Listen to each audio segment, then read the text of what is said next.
Hello, Colorado Realtors. I'm Scott Peterson. Thank you for joining me for another edition of Legal Bites. So in today's edition, we're going to talk about electronic contract software, a cautionary tale. I don't mean to scare you because I frankly think electronic contract software is fantastic. I know you guys love it.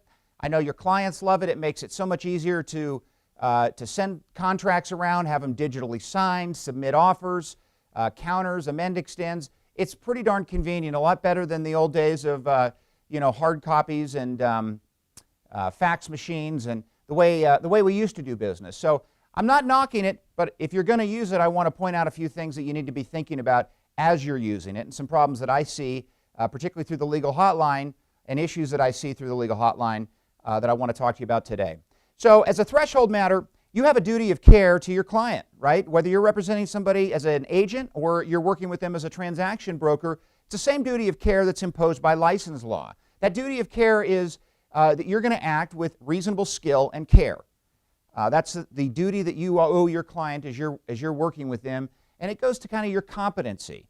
But what that means is that not only is it mandatory that you are familiar with every aspect of the contract that you are completing and giving to your client ultimately to sign, but it's critical that your clients understand every aspect of the contract that they're signing. It's important that they understand every aspect of the contract that you're signing. It goes to your duty of care to your client in submitting that, okay? So they have to understand all aspects of it.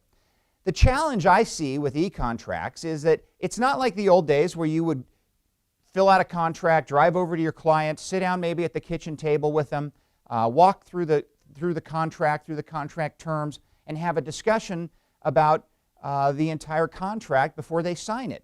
Now with e-contracts, you fill it out online, or you fill it out on the web, save it, hit send, and submit it to your client, and you lose the personal touch.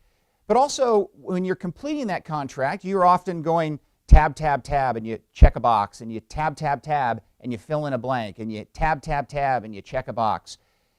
The point is every time you're tabbing over a critical provision in the contract that has some real important meat to it. There's a reason that every word in that contract is there. And when you're tabbing and jumping over paragraphs that don't have check boxes or fill in the blanks to them, you're jumping over stuff that's really, really important. We talked about paragraph 5.2. Loan objection, appraisal conditions. There's a lot of stuff in there that doesn't necessarily have a checkbox or a fill in the blank that you're going to talk to a client or draw your client's attention to, but as you tab over it, it's important stuff, okay? So you can't do that, and you can't allow your client to sign a contract where they don't understand a buyer's rights with respect to making a loan objection or an inspection objection or some of the appraisal contingencies, particularly with respect to VA or FHA. Real easy to jump over that stuff in a contract, real easy for your client to miss because, again, there's no checkbox, there's no fill in the blank, and you're not having that conversation with your client like maybe years ago you used to as you were sitting around a kitchen table, or maybe a client was coming into your office to go through the contract. So you've got to be very, very careful. Before they sign that contract, you need to make sure that they understand all of the implications of everything that they're signing.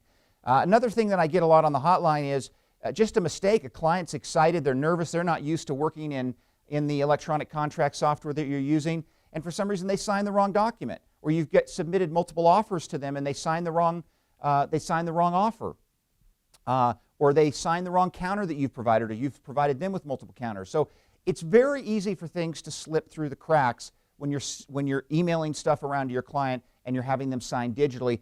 And oftentimes, once it's signed digitally and submitted back to the other party, you've created a contract. And so they need to understand the implications. Pick up the phone and make sure that you're walking through, if you're not going to be doing it in person with them, make sure that you're walking through every aspect of the contract prior to them signing and certainly prior to it getting submitted back to the other party, right? Use your e-contract software cautiously. Make sure your clients understand what they're getting into. They got to understand every single aspect of the contract before signing it, before going under contract, and that is your obligation. It's part of your duty of care to your client, again, whether you're working as an agent or a transaction broker on that party's behalf. use it cautiously. And as always, you can use the legal hotline if you have specific questions. We love to hear from you at any time, and that's what we're there for, 9 to 12, 1 to 4, Monday through Friday. You can always pick up the phone and talk to a competent real estate attorney for a little bit of legal information and direction.